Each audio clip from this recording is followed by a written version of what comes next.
Trump USA के president बन चुके हैं और उन्होंने ट्रेड टैरिफ्स भी इंपोज कर दिया है चाइना पर। इस ट्रेड टैरिफ्स का सिंपल ऑब्जेक्टिव है कि चाइना पर जो डिपेंडेंसी है यूएसए की उसको रिड्यूस किया जा सके।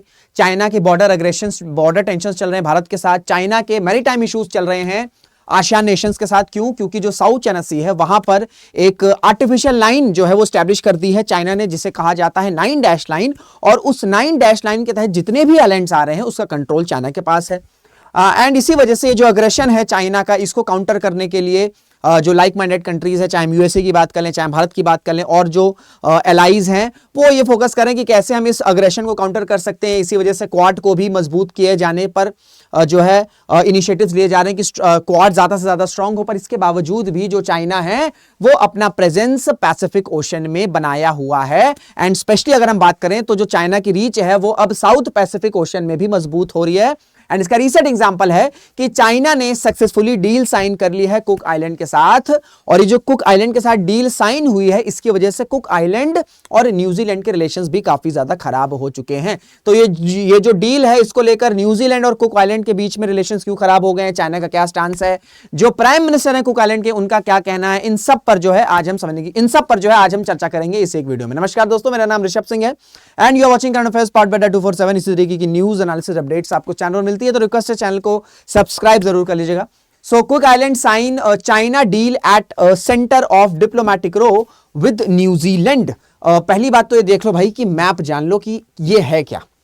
ये आपको न्यूजीलैंड दिख रहा है, ठीक है, ये आपको कुक आइलैंड दिख रहा है, ये आपको ऑस्ट्रेलिया दिख रहा है, ये आपको इधर इंडियन ओशन देखने को मिल जाएगा, ये आपका साउथ पैसिफिक ओशन है, ठीक है, नॉर्थ साउथ जो भी आप कह सकते हो, ये आपको साउथ पैसिफिक ओशन है। यहां पर चाइना जो है अपना प्रेजेंस जो है वो बढ़ाने की कोशिश कर रहा है। एंड कुक आइलैंड के साथ जो डील साइन हुई है इसको लेकर न्यूजीलैंड बिल्कुल भी खुश नहीं है, क्योंकि ऑलरेडी हम देख रहे हैं कि चाइना अपना इस रीजन में इंफ्लुएंस बढ़ा रहा है जो डायरेक्टली न्यूजीलैंड की सिक्योरिटी या नेशनल सिक्योरिटी को थ्रेट दे सकती है, ठीक है। तो इस वजह से न्यूजीलैंड काफी ज्यादा खफा है।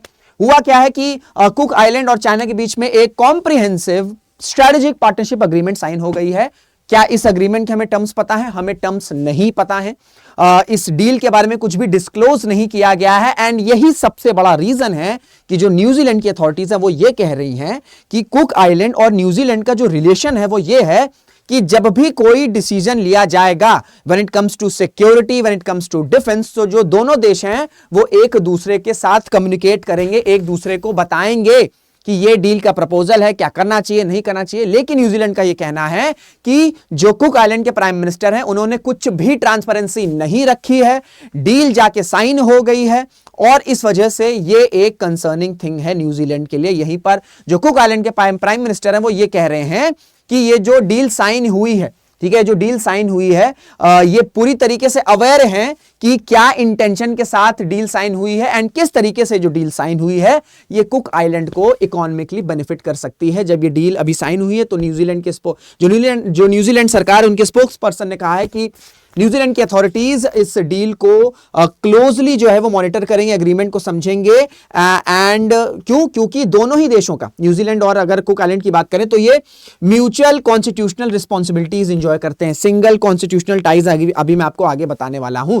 तो New Zealand and the cook islands fall out over China. मैं आपको रीजन बता चुका हूं कि जो लोकेशन है ये सबसे इंपॉर्टेंट है। न्यूजीलैंड जो है ये न्यूजीलैंड को ये इशू है कि चाइना जो है अगर वो कुक आइलैंड के साथ डील साइन करेगा एंड कहीं इस डील में कुछ ऐसे लोन प्रोविजंस हो, क्योंकि आप सबको पता है कि जब भी चाइना और चाइना के साथ कोई दूसरी कंट्री डील साइन करती है एंड उस डील का ऑब्जेक्टिव रहता है कि इससे इकोनॉमिक बेनिफिट उस पर्टिकुलर कंट्री को होने वाला है, तो हमने ज्यादातर यही देखा है, चाहे श्रीलंका की बात कर लें, चाहे हम पाकिस्तान की बात कर लें, कि इकोनॉमिक बेनिफिट्स तो नहीं होता है, बल्कि क्या होता है कि उन देशों के जो इंपॉर्टेंट स्ट्रेटेजिक लोकेशंस होते हैं इस पर कब्जा जो है वो चाइना कर लेता है। तो ऐसे में अगर कुक आइलैंड के साथ जो डील साइन हुई है उसमें कुछ लोन्स के ऐसे टर्म्स हो, कुछ डेप्ट की बात हो, ठीक है, और अगर कल को फ्यूचर में कुक आइलैंड उस डेप्ट को या उस लोन को रीपे नहीं कर सकता है या नहीं कर पाए, तो ऐसे में चाइना जो है इस पूरे के पूरे लोकेशन को अपना कंट्रोल या अपने इन्फ्लुएंस पर ला सकता है, जो कि directly New Zealand and ultimately Australia की नेशनल सिक्योरिटी या नेशनल सिक्योरिटी को थ्रेट कर सकता है। तो ये एक रीजन है, यही सबसे बड़ा रीजन है जिसकी वजह से आप देख रहे हैं कि न्यूजीलैंड और कुक आइलैंड के बीच में रिलेशन जो है वो खराब हो चुके हैं। एंड न्यूजीलैंड के जो प्राइम मिनिस्टर ने कहा है कि भाई जो कुक आइलैंड के प्राइम मिनिस्टर उन्होंने हमें नहीं बताया है कि डील क्यों करने जा रहे हैं, डील का ऑब्जेक्टिव क्या है, ठीक है, डील में क्या क्या टर्म्स होने वाले हैं। इस वजह से ये कह रहे हैं कि एक डिस्प्यूट चल रहा है।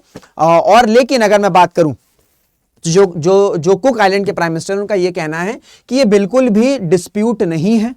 ये जो डील की जा रही है पूरी तरीके से ओपन है, पूरी तरीके से ट्रांसपेरेंट है, पूरी तरीके से रिस्पेक्टफुल है, और कैसे दोनों देश एक दूसरे के साथ एंगेजमेंट बढ़ा सकते हैं इस पर फोकस किया जाएगा। एंड अल्टीमेटली कुक आइलैंड जो है वो नए प्रोग्रेस अचीव कर सकता है। एंड फिर चाइना ने भी ये बोला इस डील के बाद कि ये जो डील है ये दोनों कंट्रीज को बेनिफिट करेगी। एंड ये डील किसी भी थर्ड कंट्री या थर्ड पार्टनर को थ्रेट नहीं करती है, जो चाइना का स्टैंड हमेशा से रहा है। सिंपल स्टेटमेंट उनका आता रहता है, ओपनली तो बोल नहीं देंगे कि भाई हमको पैसिफिक में अपना जो है वो इन्फ्लुएंस बनाना, तो लेकिन इस तरीके के स्टेटमेंट आते रहते हैं। तो न्यूजीलैंड का स्टैंड ये है। अब जैसे जैसे अगर मैं आपसे बात करूं, आपको लग रहा होगा कि सर ठीक है कुक आइलैंड एक इंडिपेंडेंट कंट्री है, तो अगर उसने साइन कर लिया, या इंडिपेंडेंट आइलैंड अगर उसने साइन कर लिया डील चाइना के साथ, तो न्यूजीलैंड को क्या प्रॉब्लम आ रही है। देखिए न्यूजीलैंड की अगर हम बात करें तो न्यूजीलैंड और जो कुक आइलैंड है ये इंजॉय करते हैं फ्री एसोसिएशन अग्रीमेंट, ठीक है। इस अग्रीमेंट के तहत जो न्यूजीलैंड है ये फाइनेंशियल सपोर्ट प्रोवाइड करता है कुक आइलैंड को, बजट जो है वो प्रोवाइड करता है डिफेंस में। एंड इस फ्री एसोसिएशन एग्रीमेंट के तहत दोनों देशों का म्यूचुअल कॉन्स्टिट्यूशनल रिस्पॉन्सिबिलिटीज भी है। तो इसी वजह से न्यूजीलैंड काफी ज्यादा खफा है कि भाई आप टर्म्स नहीं डिस्क्लोज कर रहे हो और आप बिना कंसल्ट के ही चले गए और आपने डील साइन कर ली है। अब देखिए इस पर रिस्पांस जो कुक आइलैंड है, उनके प्राइम मिनिस्टर ने कहा है कि भैया जो कुक आइलैंड है ये एक सेल्फ गवर्निंग नेशन है और हमारे पास पूरा राइट है कि हमें जो बेनिफिट करेगा हम उस देश के साथ जो है डील साइन करेंगे। एंड इस डील के प्रोविजंस क्लियर नहीं। देखिए प्रॉब्लम ये होती है चाइना के साथ, जो टर्म्स वगैरह होते हैं ना वो ट्रांसपेरेंट नहीं रहते हैं। लोन कितना % देना होगा, लोन है नहीं है, डेप्ट है, एड है, हेल्प है, क्या है, कुछ नहीं बताते हैं। और जब ये 1-2 साल बाद पता चलता है कि भैया उस देश में इकोनॉमिक क्राइसिस आ गया, एग्जांपल के तौर पर श्रीलंका, तो ये चीज सबसे कंसर्निंग चीज होती है।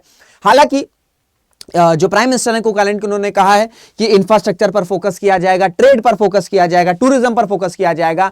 एंड साथ ही साथ आपको कुक आइलैंड, अब क्योंकि ये आइलैंड है तो यहां पर क्या है कि जो डीप सी माइनिंग है इस पर फोकस किया जाएगा, सो दैट मिनरल्स जो आपके जो वैल्यूएबल मिनरल्स हैं जो कि आपको सी बेड पर देखने को मिलते हैं इनको एक्सट्रैक्ट किया जा सके एंड अल्टीमेटली इकोनॉमिक बेनिफिट जो है वो प्राप्त किया जा सके। लेकिन इस पर जो क्रिटिक्स है उनका कहना है कि भाई ऑलरेडी अगर हम कुक आइलैंड की बात करें या इस पैसिफिक ओशन में जितने भी आइलैंड है साउथ पैसिफिक ओशन में, ये ऑलरेडी क्लाइमेट चेंज के थ्रेट को फेस कर रहे हैं। जो आपका जो ओशन लेवल है, ठीक है, जो सी लेवल है वो बढ़ रहा है। ऐसे में अगर आप माइनिंग करोगे, डीप सी माइनिंग करोगे, तो अल्टीमेटली ये जितने भी आइलैंड्स हैं इन पर क्लाइमेट चेंज के और ज्यादा खतरे आ सकते हैं।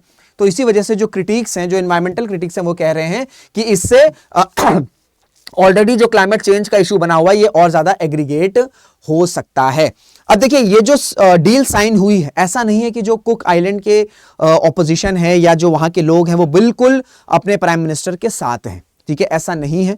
क्यों? क्योंकि सवाल पूछा गया न्यूजीलैंड की अथॉरिटीज से कि भाई ये जो डील साइन हुई है, क्या आप इस डील के बाद जो हेल्प प्रोवाइड करते हो, जैसे मैंने आपको बताया कि बजट दिया जाता, फाइनेंशियल सपोर्ट दी जाती है, क्या आप कुक आइलैंड को वो बजट रोक दोगे, वो सपोर्ट रोक दोगे? तो इस पर न्यूजीलैंड की अथॉरिटीज ने कहा है कि हम अभी डील को क्लोजली मॉनिटर करेंगे और उसके बाद ही हम कुछ जो वो एक्शन लेंगे। प्लस ये जो फ्री एसोसिएशन एग्रीमेंट है इसके तहत जो कुक आइलैंड की जनता है वो न्यूजीलैंड में रह सकती है, वो वहां पर काम कर सकती है, वो सभी हेल्थ केयर के बेनिफिट्स को अवेल कर सकती है जो कि न्यूजीलैंड के सिटीजन्स को मिलता है। तो जो कुक आइलैंड के सिटीजन्स हैं उनको ये डर भी है कि कहीं चाइना के साथ ये जो डील साइन हुई है और कहीं ये जो फाइनेंशियल सपोर्ट मिल रहा है या जो ये एक्सेस प्रोवाइड किया जाता है सिटीजन्स को न्यूजीलैंड के द्वारा, अगर ये बंद हो जाएगा तो अल्टीमेटली इनकी जो कुक आइलैंड की जो लोकल जनता है इनको काफी ज्यादा इंपैक्ट हो सकता है। प्लस जो ऑपोजिशन है कुक आइलैंड का, उनका ये कहना है कि जो प्राइम मिनिस्टर है वो उन्होंने पब्लिक से कंसल्ट ही नहीं किया, उन्होंने पब्लिक से कंसल्ट नहीं किया और वो डायरेक्टली जाकर 7 दिन विजिट पे थे, वो चाइना के 7 दिन के विजिट पर गए और वहां पर इन्होंने इस तरीके की कॉम्प्रिहेंसिव अग्रीमेंट जो है वो साइन कर ली। तो ऐसे में आपको जो अपोजिशन है वो ये कह रहे हैं कि भाई टर्म्स बताओ, कुछ लोन के डर, क्योंकि सबसे बड़ा जो कंसर्न है वो ये है कि क्या इसमें आपको लोन्स देखने को तो नहीं मिल जाएंगे, डेप्थ तो नहीं देखने को मिल जाएगा, क्योंकि ऑलरेडी ये जो आइलैंड नेशन है यहां पर आपको क्लाइमेट चेंज के इश्यूज देखने को मिल रहे हैं, प्लस ये स्ट्रेटेजिकली भी काफी इंपॉर्टेंट है। हाँ, तो अगर ऐसे में डेप्थ ट्रैप में फंस गया तो अल्टीमेटली जो कुक आइलैंड है वहां के लोग सफर करेंगे एंड अल्टीमेटली फायदा किसे होगा? चाइना को बेनिफिट होगा। तो इसी वजह से कई सारे जो कुक आइलैंड की पॉपुलेशन है, जो लोकल जनता, वो भी बहुत ज्यादा ऐसे हैप्पी नहीं है, खुश नहीं कि हाँ भाई डील साइन हो गया, एंड प्लस उनकी जो अपोजिशन सरकार है या जो अपोजिशन है वो भी यही कह रही है कि आपने कंसल्ट नहीं किया है। लेकिन इन सबसे सवाल यही बनता है, सवाल नहीं, एक मॉरल ऑफ द स्टोरी निकलती है, कंक्लूजन निकलता है कि भैया चाइना जो है अपना रीच एक्सटेंड कर रहा है स्पेशली साउथ पैसिफिक ओशन में, एंड ये जो रिसेंट एग्जांपल वो बना है कि कुक आइलैंड के साथ डील साइन कर ली है। तो ये जो आपको मैं मैप पे लोकेशन दिखा चुका हूं कि अगर कल को इस तरीके से जो आइलैंड्स हैं इस पर अगर इन्फ्लुएंस कंट्रोल करेगा चाइना, तो अल्टीमेटली जो यूएस है, जो भारत है, जो एलाइज हैं, उनके लिए बिल्कुल भी ये खबर अच्छी नहीं होगी। दैट्स वाई जो प्राइम मिनिस्टर मोदी और डोनाल्ड ट्रंप की मीटिंग हुई उसमें ये बोला गया है, कैटेगोरिकली बोला गया है कि हमें क्वाड को और मजबूत करना है सो दैट जो हमारे एलाइज हैं वो इस तरीके से ब्रेकआउट होके चाइना की साइड न जाते रहें। तो इंडिया हो गए, यूएस हो गए, लाइक माइंडेड जो कंट्रीज हैं, उनको इस तरीके के ऑफर्स देने होंगे आइलैंड नेशंस को सो दैट वो चाइना के साथ ना जाएं, या अवेयरनेस फैलानी होगी, कैंपेन करना होगा कि भाई अगर आप चाइना के साथ डील करोगे तो अल्टीमेटली आपके इकोनॉमिक फायदे होने ना होने उसका कुछ गारंटी नहीं है, लेकिन अल्टीमेटली आपको नुकसान हो सकता है। तब जाकर जो है चाइना के अग्रेशन को हम ठीक ठाक तरीके से कंट्रोल कर सकते हैं। तो ये थी पूरी न्यूज। आई होप आपको सारी चीजें क्लियर हो गई होंगी। वीडियो अगर अच्छी लगी तो उसे शेयर जरूर करेगा, लाइक जरूर करेगा, कमेंट्स भी जरूर से करेगा। मुलाकात करेंगे आपसे अगले वीडियो में। जय हिंद, जय भारत।